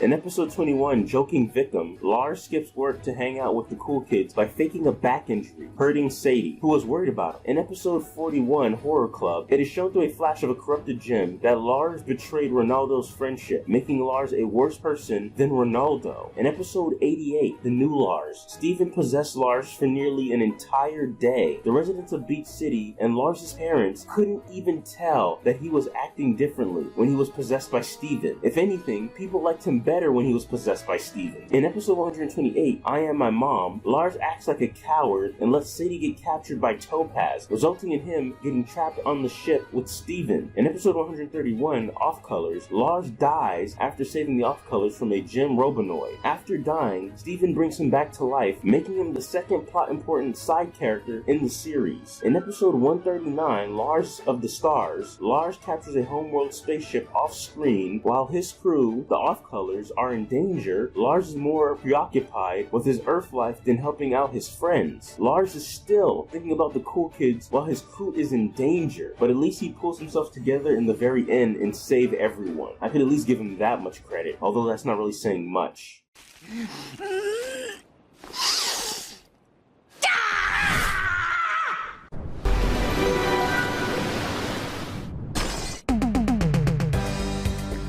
My name is,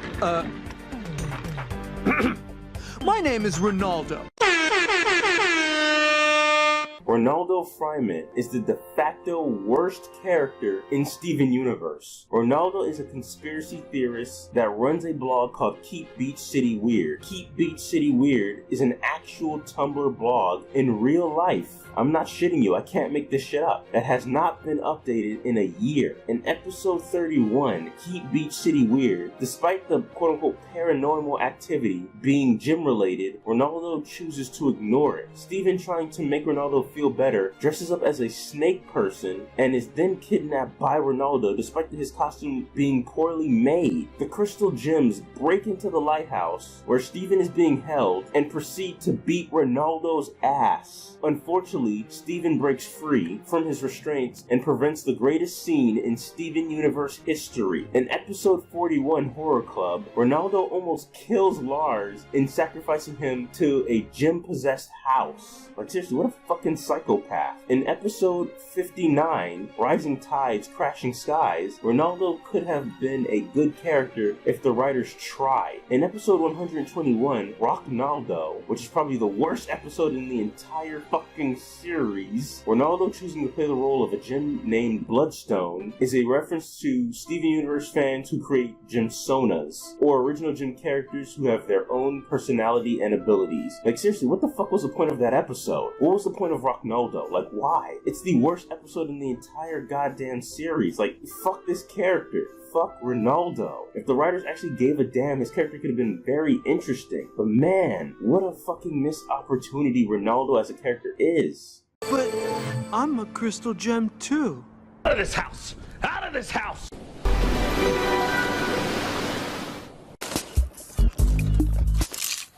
Onion is my favorite side character in the series. Onion is basically the wild card of the series. Hey! In episode 15, Onion Trade, Onion crashes his moped that he won in episode 11, Arcade Mania, onto the Beach City harbor, causing an explosion and a massive fire. In the same episode, Onion single-handedly defeated the Crystal Gems, using a replicator wand given to him by Steven. In episode 65, Onion Friend, Onion shows Steven a tape of himself being born. In episode 87, Too Short to Ride, Onion tries to set a roller coaster on fire. Regrettably, episode 109, Onion Gang, is a terrible episode that did not represent Onion that well. It's just pure filler. Like, I don't know what the fuck the writers were thinking with that horse shit. Like, you cannot make Onion, my son, my boy, my favorite side character, a pussy ass bitch like Steven. Like, the writers, when they created that episode, they must have been projecting. But you cannot mess with my boy Onion. He's the only side character that adds excitement. No, fuck that. He's the only character that adds excitement to the series. He's unpredictable. He adds that suspense. He adds that sense of danger that is missing. So when the writers pulled some horse shit like Onion Gang, that was a huge disappointment. But yeah, Onion, best side character, bar none.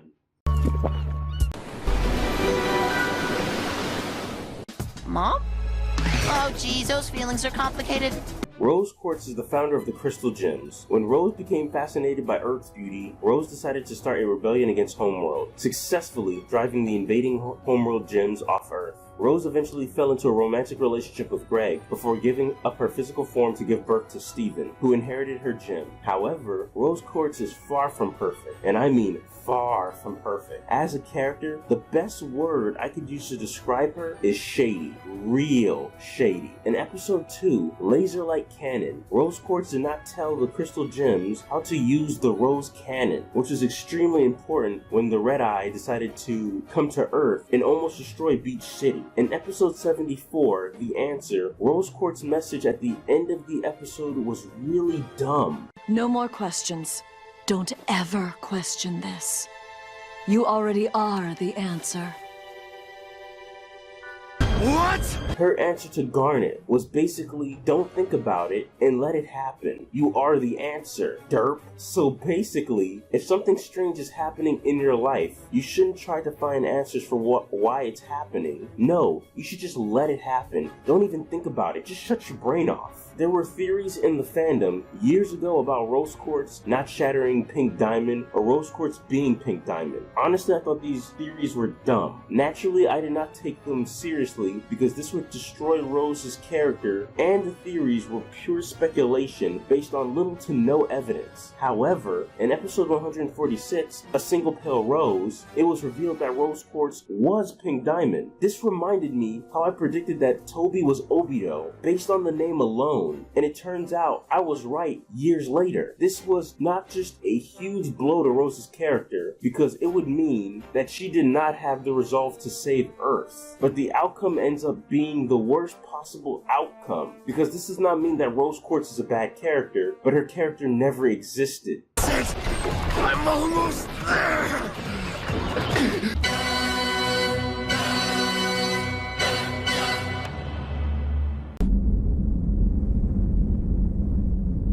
I'm not a real person. When the secret was revealed that Rose Quartz was Pink Diamond, the Steven Universe fandom was in disarray, kind of like the Joestar family. The more hardcore, dedicated fans had to decide whether this was a good thing or a bad thing, and then sell this to other viewers that are not as dedicated to the show as them. Earth was Pink Diamond's colony. Everything was going smoothly at first. Kindergartens were incubating their first soldiers. Big, warm pieces of quartz, like this mountain over here, were being created from its rich minerals with great success. Then, BAM! One of Pink Diamond's very own quartz soldiers started a rebellion and took it too far. Where were you when it happened? Oh, you know, around. I was there. I saw it with my own eye. I watched the leader of the Crystal Gems Rose Quartz shatter Pink Diamond!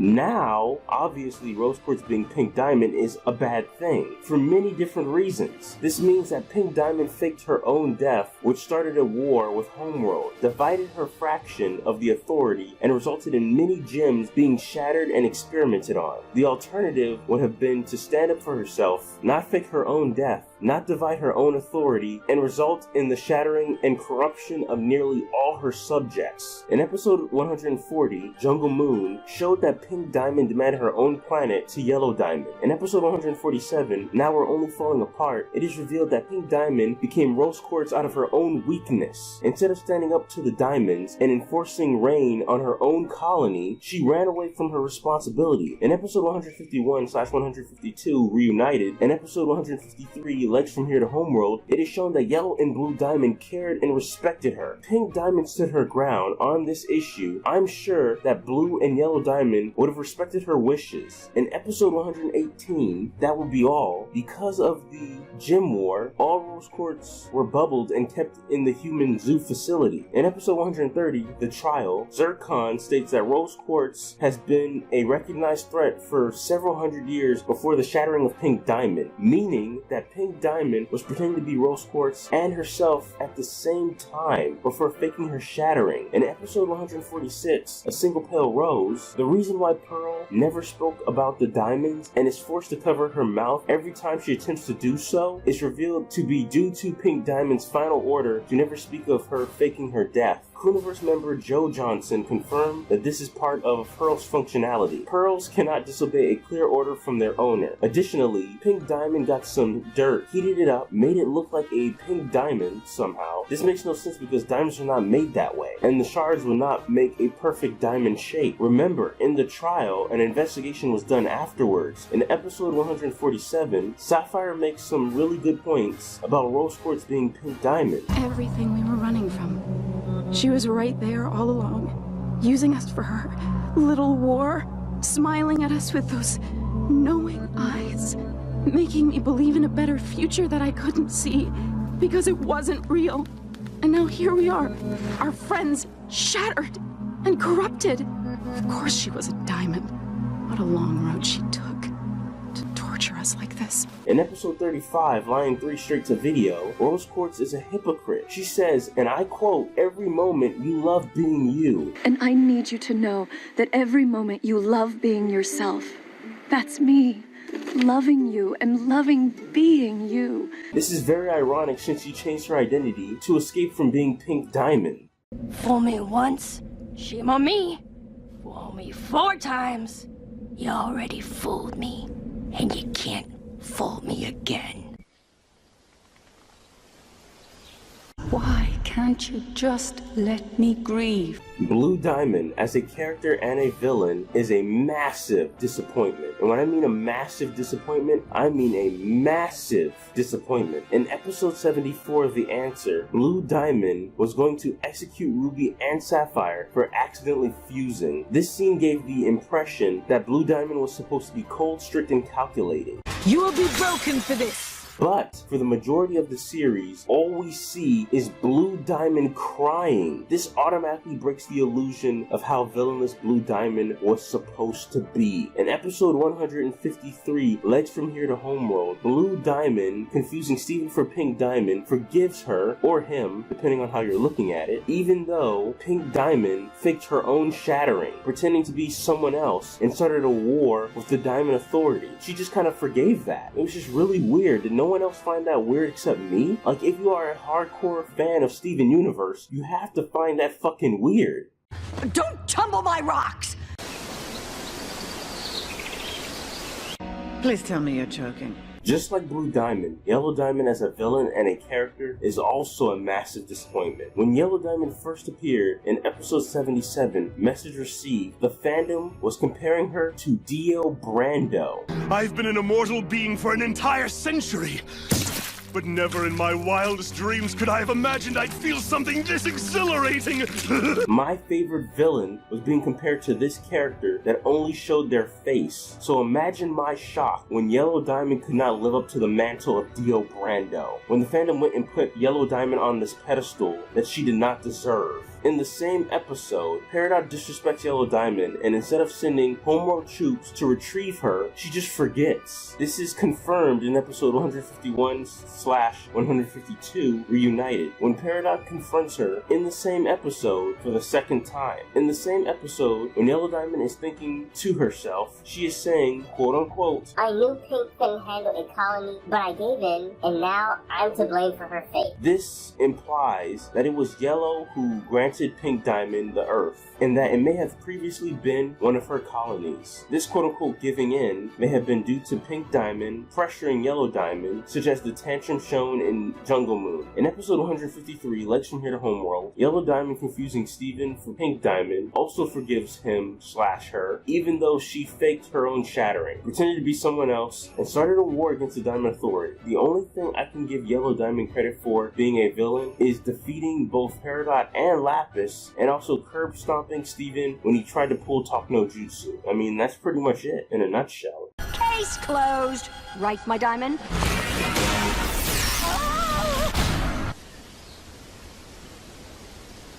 Now for the other characters.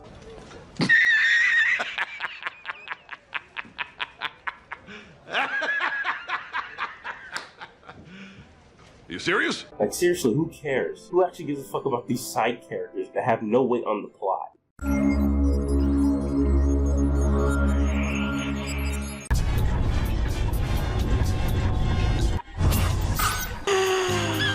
Oh no. What is that doing here? Ah, bitch!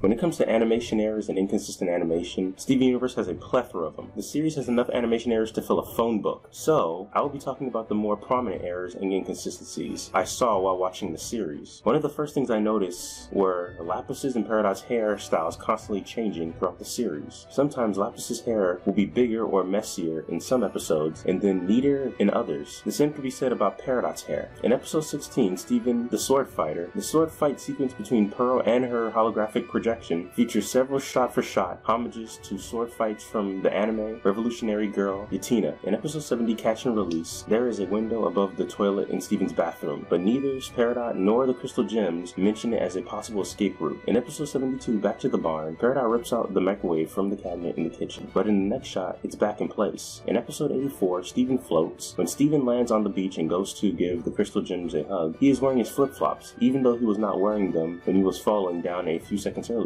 In episode 96, Crack the Whip, the animation of Jasper continuously punching Amethyst in midair is absolute garbage. In episode 129, Stuck Together, Steven's pants were tied into a lasso and thrown across the room, but Topaz picked it up, barely moving from the spot that she was in, and the pants were untied when she picked them up. I have no idea how the animation team can mess up that bad. In episode 151 and 152, Reunited, when Blue Diamond sends out her irradiated psychokinesis a second time, Connie kneels in tears with the rest of the Crystal Gems, despite her not being affected the first time. She's also also immune to it in episode 153, Legs from Here to Homeworld. In episode 114, Steven's Dream, you can see Koreans working on the show in the background. This proves that Cartoon Network outsources cheap animation to South Korea. Well, you know what they say, you get out what you put in. The one good and consistent animation is in episode 106, Mindful Education. The reason for this is because the episode featured sequences made by a Japanese animator, Takafumi Hori. Takafumi Hori is a member of the animation studio known as Trigger, the same animation studio that made Kill la Kill, Space Patrol Luluco, Darling in the Franxx, and Little Witch Academia. They have also worked on Inferno Cop and Black Dynamite. Besides animation errors and inconsistencies, there are a lot of references in Steven Universe as well. In episode 25, Mirror Gym, there is a fight scene that mimics the fight between Dio Brando Stan The World and Jotaro Kujo Stan Star Platinum from JoJo's Bizarre Adventure. This is when Garnet fights her water clone doppelganger. In episode 26, House Guest, you can see a Sailor Moon manga inside the desk. In episode 120, Storm in the Room, there is a scene that mimics a famous scene in Charlie Brown when Steven is playing football with Rose Quartz. In episode 128, I Am My Mom, there are several other possible JoJo's Bizarre Adventure references with the mannerisms Topaz and Aquamarine made. In episode 130, The Trial, there is a possible JoJo's Bizarre Adventure reference with the mannerisms between Yellow and Blue Diamond. The episode is also a massive Ace Attorney reference, symbolizing turning the whole trial around, despite the episode being an enormous red herring. In episode 148, What's Your Problem?, Amethyst points at the sky while giving her speech to Steven about not falling apart on him, which is a reference to the anime series Tenkin Toppa Gurren Lagann, where the characters pointed to the sky while giving inspirational speeches. I have no problem with shows making references as long as there isn't too many. However, in the case of Steven Universe, I don't think it's wise to constantly remind me and your audience of shows that are better by leaps and bounds.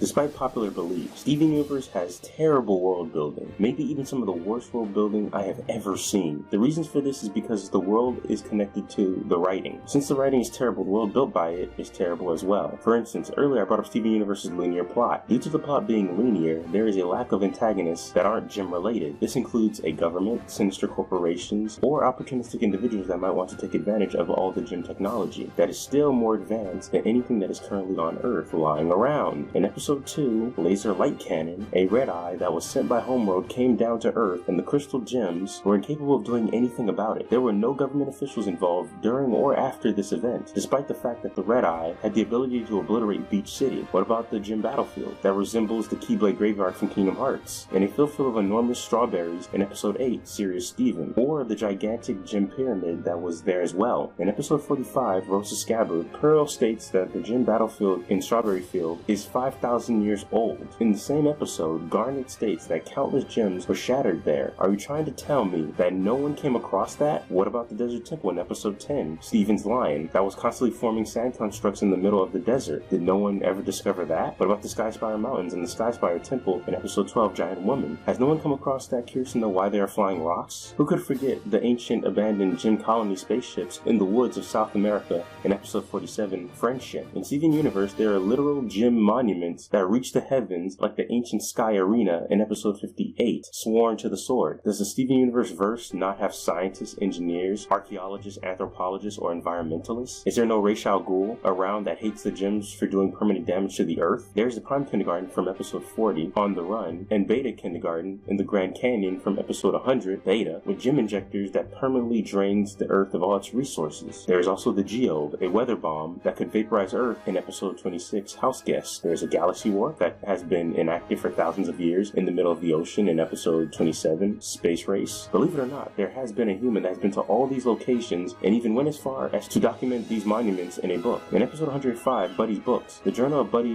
Budwick, located in Beach City Library, has pictures of gym locations around the world, yet no one has ever decided to use this information to their advantage. The book wasn't even hidden. We can't forget about the gym life forms that exist on the planet that may or may not be due to the gym intervention on Earth for thousands of years. appears. In episode 3, Cheeseburger Backpack, there are crystal shrimp in the Sea Spire. Then there is the crystal lizards that Lion devours in episode 17, Lion 2, the movie. It is never explained why there is gem organisms on the planet. Another issue with the world building is the way characters interact and react to the events that happen in the world. It is known that with the right tools, gem technology could be harnessed, as seen in episode 49, The Message, where Greg uses his audio and video equipment to decrypt a message from Lapis from Homeworld. In that message, Lapis explains that Homeworld has become more advanced since the Gem War. In episode 44, Marble Madness, Great uses the abandoned gem technology scattered around the Earth against the Crystal Gems. Why couldn't humans or the Crystal Gems do the same thing against Homeworld? Similarly, in episode 20, Coach Steven, there is the communication hub that can be used to send intergalactic signals to Homeworld. Are you telling me that a government of some kind would not examine or use these to their advantage? In episode 63, Cry for Help, Peridot was able to reconstruct the communication hub and send a signal to Yellow Diamond. Her signal can be seen on nearly every single television around the world. Yet, no government force investigated or tried to track the signal. In episode 51, The Return, Greg states,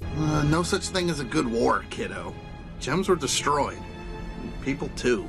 This implies that humans were involved or affected by the Gem War, yet this is never seen throughout the entire series. In episode 145, Can't Go Back, Blue Diamond reiterates to Pink Diamond about the organic cities too hard to dismantle. Is she talking about humans? Did humans fight against the gems? The world will never know. In episode 53, Full Disclosure, Steven states that if humans get a hold of gem technology, they could hurt themselves. This statement would have more impact if there were any humans willing to utilize gem technology in the show. In episode 64, Keystone Motel, no one seems to care that little blue and red people, Ruby and Sapphire, are eating at a restaurant, the best diner in the world. In episode 65, Onion Friend, it is established that the Steven Universe verse has guns, so if Homeworld ever invades again, people could just buy guns and shoot the gems. I mean, they're already susceptible to sharp objects, I'm pretty sure they're not immune to bullets as well. Also, the military can get involved and go to war with Homeworld. In episode 79, Watermelon Island, despite there being earthquakes happening around the world at the same time, there was no evidence of an investigation by governments around the world. In episode 81, Same Old World, people do not seem to react in a normal manner when Steven and Lapis are flying over Jersey. Instead, a shoe is thrown at them, like this is a normal occurrence. By the way, the guy that threw that shoe must have had some incredible arm strength. In episode 111/112, Gem Harvest, despite Lapis using her hydrokinesis on Andy, Andy does not seem to notice or care. In episode 114, Steven's Dream, Pink Diamond's palanquin is being guarded by a gate. Apparently, no one saw Blue Diamond's spaceship, despite how big it is. In episode 153, Lex from Here to Homeworld, Pink's spaceship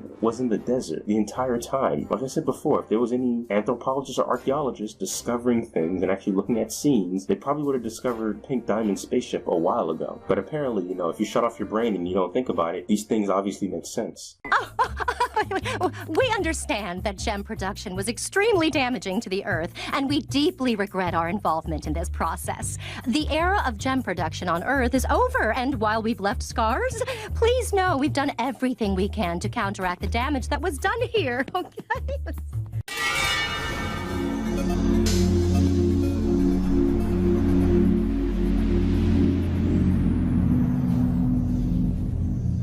I'm famous.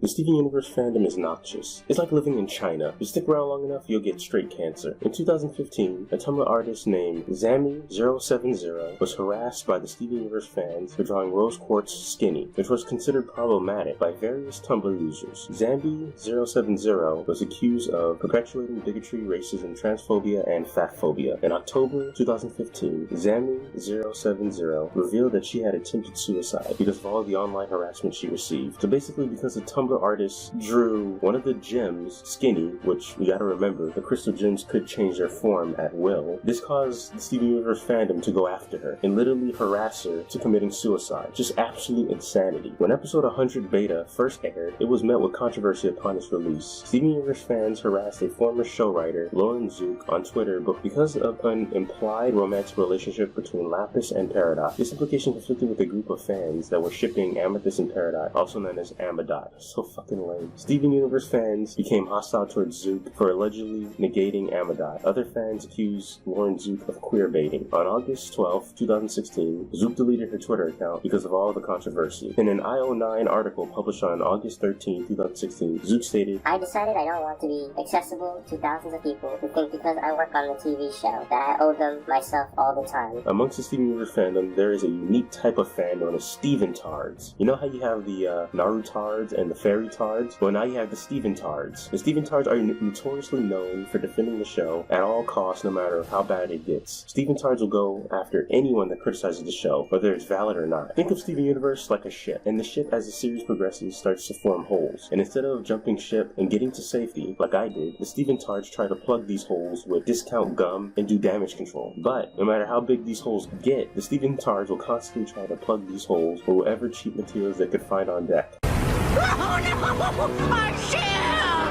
One of the most well-known Steven Tards on the internet is a YouTuber known as AwestruckVox, also known as The Roundtable. This guy's whole channel is basically Steven Universe. He has over 400 videos on Steven Universe, and he's put them into a series called Crystal Clear, a Steven Universe series. He does reviews, analysis videos, Steven Universe news, and theory videos. He has great takes, like Connie has Gem in her DNA, Blue Diamond helped shatter Pink Diamond, Pearl's dark role on Homeworld revealed, in all caps, Lars changes Lapis's mind, how Emerald changes everything in all caps, and an exclamation mark. Onion is an alien hybrid, all caps, exclamation mark. Homeworld is under attack, all caps again, exclamation mark. And my personal favorite, White Diamond. Steven Universe is perfect, in caps, perfect. Antagonist. I guess Yellow and Blue Diamond didn't make the cut like everyone thought they would. The Roundtable is like the Alex Jones of the Steven Universe fandom. He has made 6 theory videos and counting off of one episode of Steven Universe, which is episode 153, Legs from Here to Homeworld. The Roundtable went after a Make-A-Wish Foundation child with cancer because he saw some Steven Universe episodes early and shared leaked, with permission from the Chronoverse, those episodes. This is the same guy who also shares leaks. The next person on the list is another YouTuber known as Cartoon Universe. Also has over 300 videos on Steven Universe, over 100 videos on theories and speculations, with great videos like Green Diamond confirmed for Steven Universe. White Diamond attacks Steven. For some reason, attacks is capitalized and,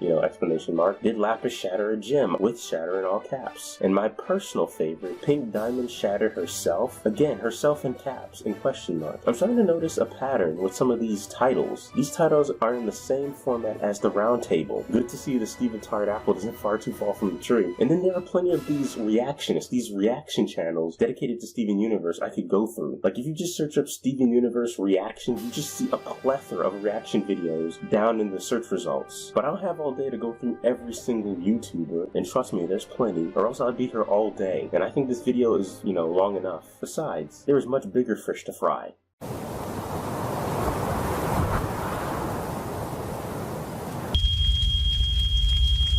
This is fine.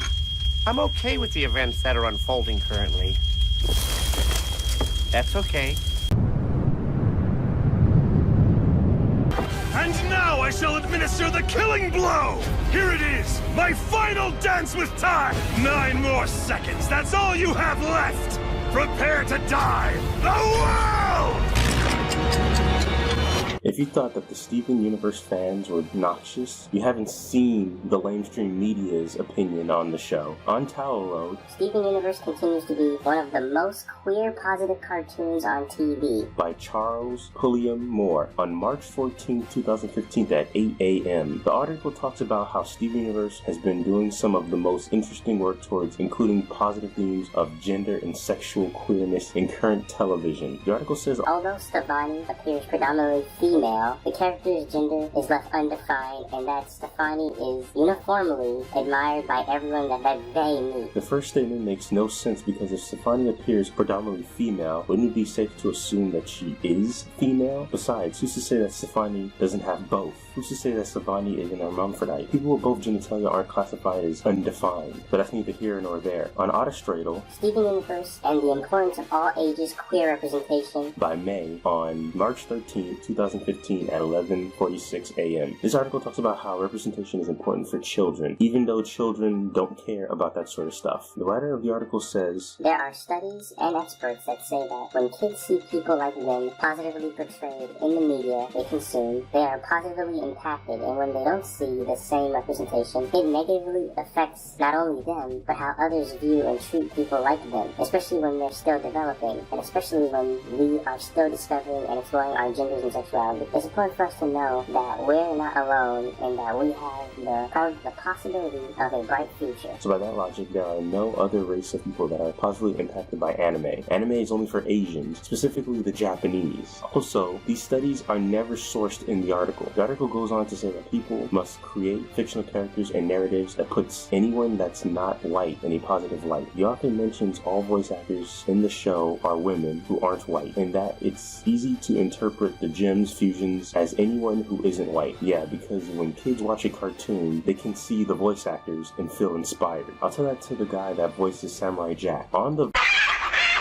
Steven Universe is the queerest animated show on TV by J.P. Brammer. This article talks about how Steven is a sensitive, chubby kid who quietly redefines gender expectations for boys, and how Steven's feminine nature isn't a source of conflict. There's no point in the show where he's mocked for embracing femininity, nor does he worry about people ostracizing him.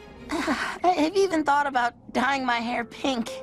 More than once. Just like in real life. You hear that, parents? It's absolutely okay for your young boys to act like young girls, because that's how nature intended it to be. The article continues to say that Steven Universe's embrace of queerness is deeply important to fans. I agree. Fans that are queer teenagers and adults, definitely not kids. Remember what I said before, this show is aimed to 8 to 11-year-old kids, as stated by Rebecca Sugar herself. Apparently, Rebecca Sugar came out as bisexual a year before this article was published. Like anyone cares, and that has any relevance to do with the show. Also, the article states that Rebecca Sugar created a world that rejects queer tragedy in favor of queer joy. That would explain a lot. It's a world close enough to our own that we can see ourselves in it, but the lack of prejudice and taboo in this universe also makes it a fantasy of sorts. Yeah, because Steven Universe has such good world building. I can totally see myself in the Steven Universe world. Steven Universe imagines a world where same-sex relationships are common, where the hero can be a male femme, and where a non-binary character isn't expected to commit to a gender. If that was the real world, humanity would have gone extinct centuries ago, and Rose Quartz would have fought a war for nothing. On the Schmooze, The Secret Jewish History of Steven Universe by Shara Fender on October 11th, 2017. This hilarious article starts off with using Wikipedia as a source to explain that Rebecca Sugar is half Jewish, which makes no sense because Jew is a religion, it's not a race. That's like me saying I'm half Christian or half atheist. Therefore, Steven is also half Jewish apparently. I really want to be a Jew. On Reddit in 2014, Rebecca Sugar wrote that the cartoon Steven is not exactly my brother. Steven is very literally mixed. He is meant to be read as mixed. He is half human, half gem. Me and Steven are too, though. We're both half Jewish. What? It doesn't make any sense. What the hell did I just read? Steven's curly black hair, his geeky thoughtfulness and sense of social responsibility all make him seem like a certain archetype of Jewish boy. Yeah, because I remember when Steven wore his yarmulke and celebrated Hanukkah on the show. The author states that Steven Universe is the closest thing to Jewish representation on Cartoon Network. Seriously? What's with all these weirdos projecting their beliefs onto Steven Universe? On Quartzy, Steven Universe, the best show about adult relationships, is a kids show about lesbian alien gems by Kathleen Ellen Foley on May 7, 2018. The article starts off by stating that Steven Universe is the first show to introduce a representation of gay equality into family programming. Apparently, this was Rebecca Sugar's intention, according to Cameron Esposito on an episode of the podcast query. The author states how there isn't any healthy representations of queer people in children's media, according to Rebecca Sugar. So, Rebecca Sugar, who's a huge fan of anime, because I know she is, apparently haven't read or watched any Yuri anime or read any Yuri manga. Very interesting. Rebecca Sugar said, quote, "What you learn is that in a family-friendly, all-ages-appropriate world, we're not supposed to be there." The article ends with the author asking, if kids can live by these values, why can't grown-ups do the same? Well, I'll answer that question. It's because kids don't understand sexuality, and kids don't care about these sort of topics. You gotta remember, once again, and I'm gonna keep bringing this up, this show is meant for 8-year-olds to 11-year-old children. Kids at that age have not become aware of these sort of topics, so of course kids will not have these values in the first place. This article makes no sense. This is just pure projection. On Polygon, Steven Universe made Lars the most fascinating character by revealing his heritage by Jeremiah Laramie, updated on July 2nd, 2018 at 7:56 p.m. The former Big Donut employee is soaring around space, but connections to the Philippines diaspora provide a profound journey. So basically this article is about some Filipino weirdo that hates gendered language, sympathizes with the second worst character in the series because they have the same ethnic background. The author also explains how Lars baked an ube roll in one of the episodes, and how some Twitter user, @There'sIvy, asked Ian Jones Quarterly if Lars was Filipinx. He responded with a simple yes. I personally would have responded with a no, because Filipinx isn't a thing, it's Filipino. Like, why do these progressives hate gendered language? Like, I don't understand. It's part of their language. Stop spitting on another country's language. Stop spitting on language in general. On the Steven Universe fandom wikia, how Steven Universe helped my family accept me and the LGBTI+ community, by Carlos Rivera on June 10th, 2017. So this article is fake news. You are fake news. It has nothing to do with Steven Universe actually changing anyone's minds. The author of this article had a conversation with his cousins on WhatsApp where they spoke about the show. One weekend, his eldest cousin convinced the author's family on the way of the gay. By the author's admission, that's what changed the family's approach to gay topics. When the topic of Steven Universe did come up, the author didn't have the courage to talk about it with his parents. The author's 15-year-old cousin had to explain to his family that there were families with 2 dads and 2 moms, existed in other countries. The article ends with the author discovering something that sounds similar to Tumblr. The end. I don't understand what this article had to do with Steven Universe. There is no way a show about sexless space rocks made of light merging would change anyone's mind on homosexuality. It's all fake news. It's phony stuff. On Den of Geek, Steven Universe is the LGBTQ representation we need, by Shamus Kelly on November 9th, 2016. Steven Universe is one of the most progressive shows on TV, and we take an in-depth look at its LGBTQ characters and relationships. Yes, if you want to get technical, gyms don't have a gender, but really, we all know they're women. Objection! Right off the bat, the author of this article is already wrong. The gems don't have sex, not gender. This already tells me that the author does not know the difference between gender and sex. The author in this article states that Pearl is a lesbian and that Rose is within the bisexual or pansexual spectrum, which I would like to see the source for this claim. The author states that the most powerful aspect of the show is the show's ability to not conform to gender norms. The author continues by stating, Steven defies gender stereotypes by acting like a sissy in public. On PBS.org, Steven Universe makes history, men's hearts in a perfect lesbian wedding. Episode by Heather Hogan on July 9, 2018 at 12:16 p.m. This professional lesbian TV critic who's been professionally lesbianly critiquing TV for over a decade drops some knowledge on the straight public by explaining that Steven Universe has pushed queer representation further than any other all-ages TV show. The author also brings up the Legend of Korra for some reason. Everyone knows that Korra and Asami lesbian relationship had no impact on the show. Its impact was so insignificant that the writers didn't even bother to show it. The author continues to give some examples of anything in cartoons that might be potentially gay as if it's important whatsoever. Most grown-up shows don't have the guts to give their queer characters and their queer audience kind of tender care and attention. Well, I see the problem right there. Steven Universe isn't a grown-up show. It's a kid's show. As like I say again, and I'm gonna keep repeating this, the show is meant for 8-year-olds and 11-year-old kids. On Polygon, once again. Steven Universe's message of love is empathetically queer By Luke's Alphatram on July 9, 2018 at 2:32 p.m. The article starts off strong, explaining that Steven Universe has long been held as one of the queerest animated shows on American television. the author is enamored of how queer the show is, despite it being aimed at a young audience, an age group that doesn't understand or care about queers. Ruby and Sapphire's choice to almost exclusively exist as Garnet, abandoning the roles that they were designed for the pursuit of love, is a criminal act within the gym culture. Their status as rebels of the law, forcing to seek sanctuary on Earth. Objection!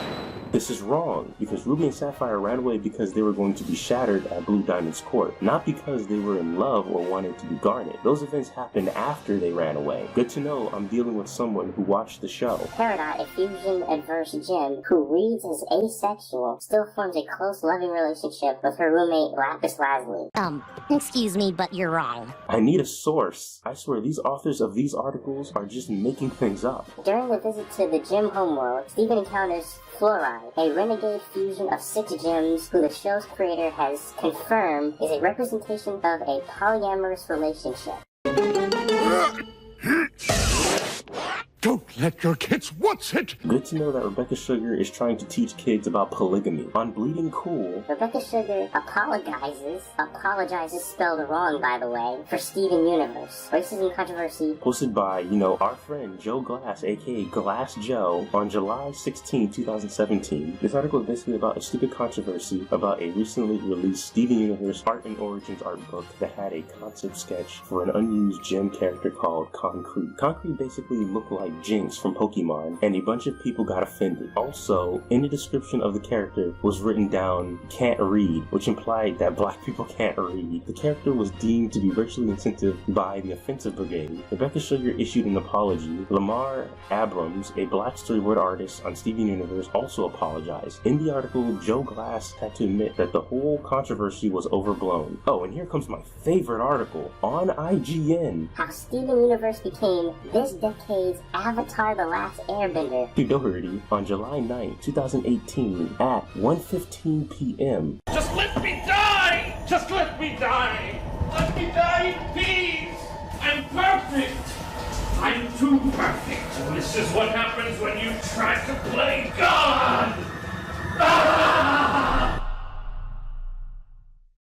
This article starts off with massive mega armies to oppose the heroes, a rich, ever-expanding lore, a warm, delightfully silly sense of humor rooted in character, a forward-thinking approach to inclusion and equality, meaty progressive themes, strong message of love. I'm gonna stop you right there. Comparing Steven Universe and Avatar: The Last Airbender is like comparing gold to shit-painted gold. Avatar: The Last Airbender is better than Steven Universe in every category. It has better animation, pacing, writing, lore, art style, world building, and characters. The author even goes out of his way to state that Avatar: The Last Airbender having a world filled with non-white characters as if it's important. The article then states that Steven Universe feels like the natural progression of the push for equality, taking up where Avatar and Korra left off. All that boils down to both shows' larger messages of love. I disagree. The main goal and message of Avatar: The Last Airbender and The Legend of Korra was saving the world and restoring balance.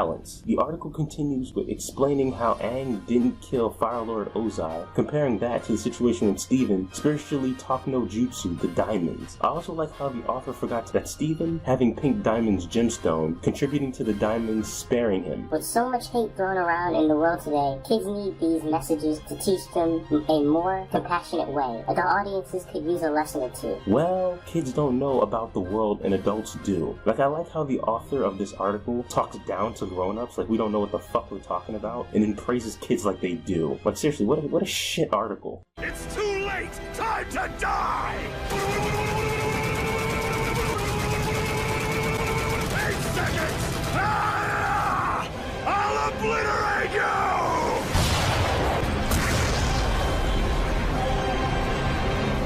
9 seconds.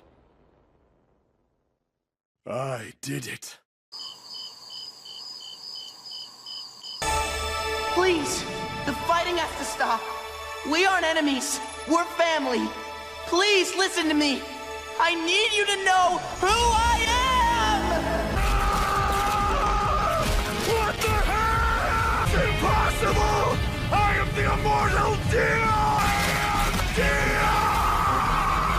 Steven Universe, in my opinion, was not a bad idea. It's not. As an idea, as a concept, Steven Universe is a good idea. It has a right to exist. I don't think it's like any other useless reboot that's been, you know, put out by Cartoon Network as of late. I think it actually has a right to exist, but in implementation, man, oh man, did it do a poor job. It did a really, really poor job. Like, it just feels like this show is going on forever. It just feels like it's going on forever, and then there's no suspense, there's no real action, there's no sense of danger. Whenever there's a situation where there is, it's instantly mitigated by something else. The show is just not good, and then all the hiatuses. Like, in all honesty, we're going into like, what, 6 seasons? And now they're just trying to play off White Diamond as a villain, like the same thing they did to Yellow Diamond. It's just not good enough. It's not. At this point, after seeing Steven become friends with Yellow and Blue Diamond, there is no real point to watch the show anymore. There's none. Like, I don't see the point of continuing to watch the show. Steven already has 2 of the supposedly main villains on his side, and he has to just deal with one. Like, unless White Diamond is just so fucking powerful, she just overwhelms everyone, I don't really see the point of watching this show anymore. And they need White Diamond to undo corruption. So what's the point? Well, what is the point? Like, I don't see a point anymore. 6 seasons, or at least going to 6 seasons, and I feel like this show's going nowhere. I don't feel like there's any real villains in the show. I don't feel any suspense. I don't ever feel on the edge of my seat. It's just like Naruto. And I know that's gonna piss a lot of people off, but I just don't give a fuck. It's just like Naruto. And I already know what the fans are gonna say. I already know what they're gonna say. Oh, you gotta wait on White. You gotta wait till White Diamond comes out. Listen, man, listen. Look here! Look, listen! I'm not waiting for White again. I already did that shit with Toriko. I'm not waiting for White again. Fuck that. I've been there, done that. It's not happening. So with that, you know, I'm doing what I did with Naruto. I'm washing my hands clean. It's over. It's done. Steven Universe is officially dropped. It's finished. There is no point anymore. I don't understand. Maybe the hardcore fans will try to rationalize it in their head to keep watching the show. But from my perspective, there is no reason anymore. There's no point. It's Muda at this point. There's no reason. I can already predict what's gonna happen. Or the show might pull some next level bullshit. Either way, I'm not gonna have another Naruto moment. It's over. The show is done. It's dead. So with that, that's the end of this video.